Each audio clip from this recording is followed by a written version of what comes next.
गुरु प्यारी साध संगत जी, प्यार भरी राधा स्वामी जी, साध संगत जी, आज की वीडियो को पूरा ज़रूर देखिए। अगर वीडियो अच्छी लगती है तो वीडियो को ज़रूर लाइक और चैनल को सब्सक्राइब करना मत भूलिएगा।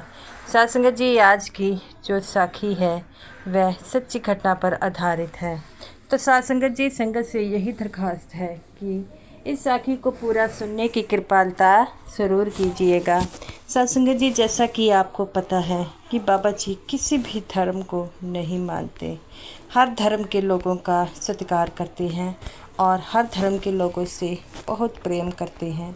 और जो भी बाबा जी के दर पर जाता है, बाबा जी कभी उनसे ये नहीं कहते कि मैं उनसे नहीं मिलूँगा, हमेशा ही सबसे मिलते हैं। तो साध संगत जी, आज की जो साखी है वह एक मुस्लिम लड़की पर आधारित है जो अपने घर वालों से छुपकर जो है बाबा जी से मिलने गई। साध संगत जी, ये जो लड़की थी हरियाणा की रहने वाली थी और हमेशा ही जो है अपनी एक सहेली जो बाबा जी को बहुत मानती थी वह उसकी पक्की सहेली थी और वह भी एक मुस्लिम ही थी। और वह हमेशा ही अपने परिवार वालों को कहती कि मैंने बाबा जी से मिलने जाना है। तो उसका माँ इस बात को लेकर डांट देती कि हम लोग मुसलमान हैं बेटा, हम लोग बाबा जी से मिलने नहीं जा सकते। तो वो कहती है कि मेरी वो सहेली है, वो भी तो एक मुसलमान है और वह तो बाबा जी का सत्संग सुनने जाते हैं, फिर हम क्यों नहीं जा सकते। तो उसकी माँ कहती है बेटा, सबके घर का माहौल एक जैसा नहीं होता और अगर तुम्हारे पिताजी ने मना किया है तो क्या पता उनके इनमें कोई ना कोई वजह ज़रूर होगी। तो वह अपनी माँ से कहती है कि हाँ माँ, मैं तो जाऊँगी। तो उसकी माँ कहती है बेटा, क्यों ऐसा कर रही है, तुम्हें तो पता है ना कि तुम्हारे पिताजी काफ़ी सख्त हैं, वह तुम्हें इन चीज़ों की परमिशन नहीं देती। तो अपनी माता की बातों को सुनकर वह वहीं बैठी रोने लग पड़ती है। तो उसकी माँ कहती है बेटा, दिल छोटा क्यों करती है। तो वो कहती है तुम्हें बाबा जी से मिलने के लिए क्यों जाना है। तो वो कहती है कि माँ, मुझे कई बार बाबा जी के सपने आए हैं, मुझे ऐसा लगता है कि मैं डेरे में घूम रही हूँ। उसकी माँ कहती है कि बेटा, डेरा में तो हम कभी नहीं गए और तुम्हें कैसे सपने आ सकते हैं। तो वो कहती है कि माँ, मुझे सपने आए हैं और मुझे ज़रूर जाना होगा। तो वह कहती है कि माँ, मुझे जाना ही होगा। तो वह कहते हैं कि हाँ बेटा, मैं तो क्या करूं, मुझे समझ नहीं आ रहे। तो वो कहती है कि बेटा, किसी बात की टेंशन मत ले, सब कुछ ठीक हो जाएगा। तो वो कहती है कि माँ, पिताजी मुझे जाने नहीं देंगे। तो वो कहती है कि बेटा, मैं कुछ नहीं कर सकती, अगर मेरे बस में कुछ होता तो मैं ज़रूर करती, लेकिन अब मेरे बस में कुछ नहीं है। उसकी बेटी ये बातों को सुन फूट फूट कर रोने लग पड़ी और कहती है कि माँ, मुझे ऐसा लगता है कि बाबा जी का पिछले जन्म से मेरा कोई नाता है। तो उसकी माँ कहती है बेटा, ये बेकार की बातें हैं, पिछला जन्म किसी को याद नहीं होता, पिछले जन्म को कौन याद रखता है। अगर यकीन ही करना है तो इस जन्म में करो। तो वो कहती है कि माँ, आप ठीक कह रहे हैं, लेकिन मुझे बाबा जी से मिलने जाना होगा। मेरे मन में कई सवाल हैं और उन सवालों का जवाब सिर्फ बाबा जी ही दे पाएंगे। तो उसकी माँ कहती है बेटा, अगर तुम्हारे पिताजी को पता लग गया तो तुम्हारे साथ मेरी भी खैर नहीं, अब मैं क्या करूँ। तो वो कहती है माँ, मैं ऐसा करती हूँ, बिना किसी को बताए चली जाऊँगी, तुम कह देना कि अपने कॉलेज वालों के साथ गई है। तो वो कहती है उसकी माँ कि अगर तुम्हारे पिताजी को पता लग गया तो बहुत शामत आएगी। तो वो कहती है माँ, पिताजी को कुछ पता नहीं लगेगा। तो वो अपनी माँ को कहती है कि माँ, मुझे जाने दो। उसकी माँ कहती है बेटा, मैं कुछ नहीं कर सकती, और इतना करते ही वह चली जाती है और वह कहती है कि अब मेरी सहेली है जो मेरा साथ दे सकती है। इतना कहते ही वह अपनी सहेली से मिलने के लिए चली जाती है। अपनी सहेली को ये सारी बात बताती है। सहेली कहती है कि हो सकता है तुम्हारी जो रूह है उसका बाबा जी से पिछले जन्म का कोई नाता हो। तो वो कहती है कि मुझे भी ऐसा ही लगता है, लेकिन मैं क्या करूं, मेरे घर वाले तो मुझे जाने नहीं देते, तो मैं कैसे जाऊंगी। तो वो कहती है कि ये बात तुमने बिल्कुल ठीक कही है, हम परसों ही बाबा जी से मिलने जाएंगे और घर में कोई ना कोई बहाना बना लेना। तो वो कहती है उस बात की चिंता मत कर। वह घर जाती है और कहती है, उस समय उसके पिताजी भी वहाँ पर थे। वो कहती है कि पिताजी, मैंने परसों हमारे साइंस का प्रोजेक्ट है, मैंने जाना है। पहले तो उसके पिताजी पूछते हैं कौन कौन जाना है। जब अपनी उस सहेली का नाम लेती है तो उसके पिताजी कहते हैं बेटा ठीक है चले जाना। कहाँ कैसे जाना है। तो वो कहती है कि पिताजी हमने जो है बस में जाना है। तो पिताजी कहते हैं कि मैं सुबह तुम्हें छोड़ आऊँगा। पर वो कहती है नहीं पिताजी, आप इतनी टेंशन मत लीजिए, मैं खुद चली जाऊंगी। उसकी माँ को थोड़ा सा शक लगता है, पर वह अपनी माँ को भी यकीन दिलवाने पर जो है मजबूर हो जाती। उसकी माँ भी इस बातों पर यकीन कर लेती है। ऐसे ही समय व्यतीत होता रहता है और वह लड़की जो है परसों का दिन आता है और अपनी सहेली के साथ जो है वह जाने लग पड़ती है। सहेली जो थी वह कहती है कि हम यहाँ पर आ गए हैं। तो वह अपनी सहेली से कहती है कि अब क्या करना है। वो कहती है किसी बात की टेंशन मत लो, बाबा जी हमें खुद बता देंगे कि क्या करना है। और वह अपनी सहेली के साथ जो थी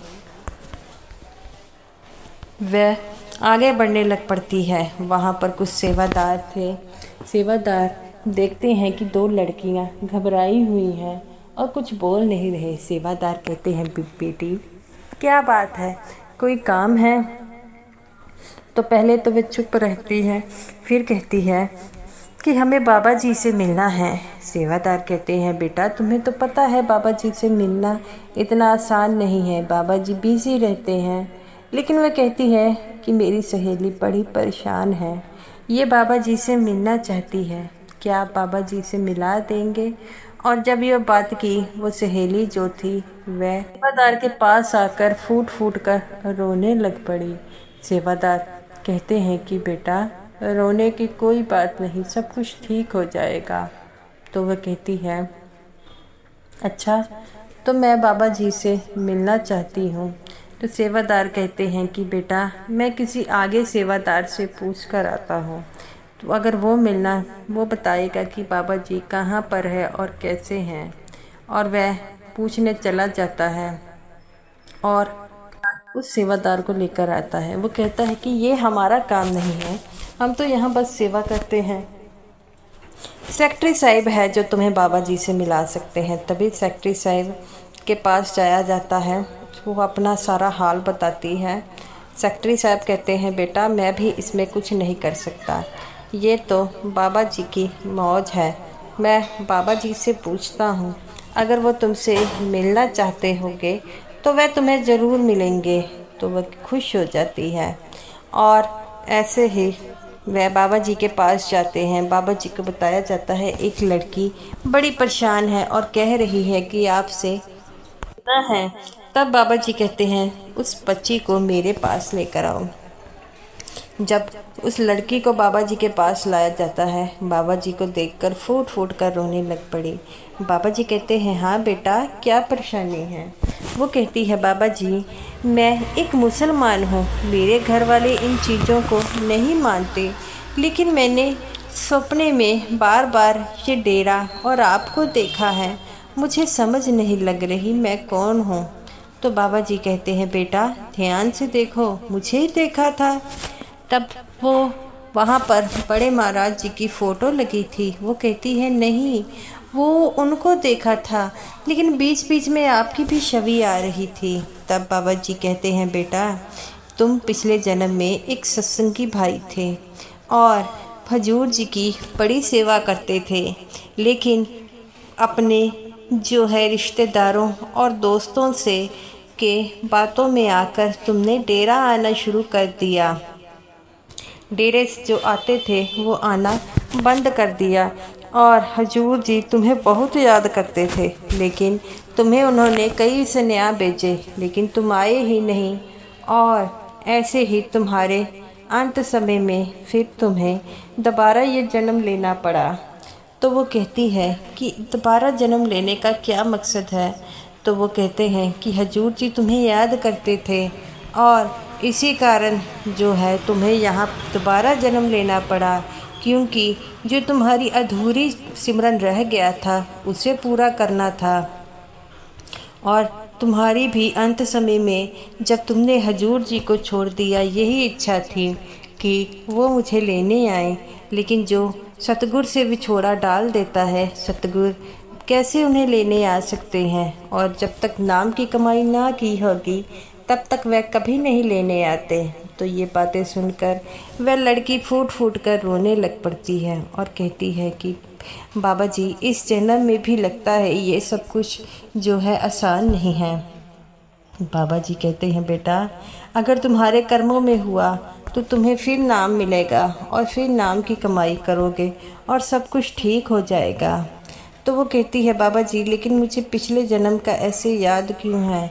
वो कहते हैं कि बेटा इस कारण क्योंकि तुम पिछले जन्म में जो बड़ी सेवा करती थी, लेकिन इस जन्म में भी तुम्हें हजूर जी से मिलने की जो चाह थी वह अधूरी रह गई, इसी कारण तुम्हें उनसे मिलने के लिए दोबारा आना पड़ा। तो वो कहती है कि बाबा जी मुझे सपने में आपकी छवि दिखाई देती है। वो कहते हैं जो हजूर जी के काम थे उन्हें जो है वह पूरा करना था, इसीलिए मैं तुम्हें मेरी छवि दिखाई देती है। तो वह कहती है कि बाबा जी आप बिल्कुल ठीक कहते हैं। बाबा जी कहते हैं, बेटा किसी बात की चिंता मत करो, सब कुछ ठीक हो जाएगा और जो है तुम्हें कर्मों का हिसाब तो तुम्हें देना होगा। वो कहती है कि हजूर जी जो मेरा सिमरन पूरा रह गया है, ना हो पाया, वह कैसे होगा? तो वह कहते हैं किसी बात की चिंता मत करो, सब कुछ ठीक हो जाएगा। तो अगर तुम्हारे कर्मों में कृपा लिखी है तो वह ज़रूर होगी और जो हजूर जी के काम अधूरे रह गए हैं उन्हें मैं पूरा करूँगा। तो वह लड़की बड़ा खुश होती है, घर जाती है और माँ कहती है, बेटा कहाँ गई थी? अपनी माँ को सारी बात बता देती है। माँ कहती है, बेटा मुझे तो बात बता दी, लेकिन ये बात अपने पिताजी तक मत रहने देना, मत बताना। तो वो कहती है कि माँ पिताजी की बात कभी नहीं बताऊंगी। तो वह कहती है ठीक है। तो वह ऐसे ही करती है। धीरे धीरे वो समय व्यतीत होता है, उसकी शादी होती है। जब शादी होती है तो उसका जो पति था वह भी बाबा जी को बड़ा मानता था और वह बड़ी खुश हो जाती है और अपने पति से कहती है कि मैंने बाबा जी से नामदान लेना है। तो उसका पति कहता है कि कोई बात नहीं, हम लेंगे। तब वह दोबारा आती है बाबा जी के पास और बाबा जी से कहती है कि बाबा जी आपने मुझ पर बड़ी कृपा की है। तो बाबा जी कहते हैं कि बेटा ऐसी कृपा तो अगर सब पर हो जाए तो क्या बात है, ये कृपा मैंने नहीं की, हजूर जी ने की है। तुम जो पिछले जन्म में भूल गई थी वो इस जन्म में सब कुछ ठीक होगा। तो गुरु प्यारी साध संगत जी, बाबा जी हमेशा ही कहते हैं कि हमारे पूर्व जन्म के जो कर्म हैं वह हमें सब कुछ याद दिलाते हैं। तो साध संगत जी इसीलिए तो बाबा जी हमें भजन सिमरन के लिए कहते हैं। तो साध संगत जी वह लड़की बड़ा ही भजन सिमरन करती है और भजन सिमरन के जरिए जो उसकी कमाई आदि थी वह पूरी हो जाती है और वह हमेशा ही बाबा जी को याद करती है और कहती है कि बाबा जी इस बार चाहे कोई कुछ भी कह दे, मैं आपको छोड़कर नहीं जाऊंगी, मैं तो सिर्फ सिमरन पर ही ध्यान दूंगी।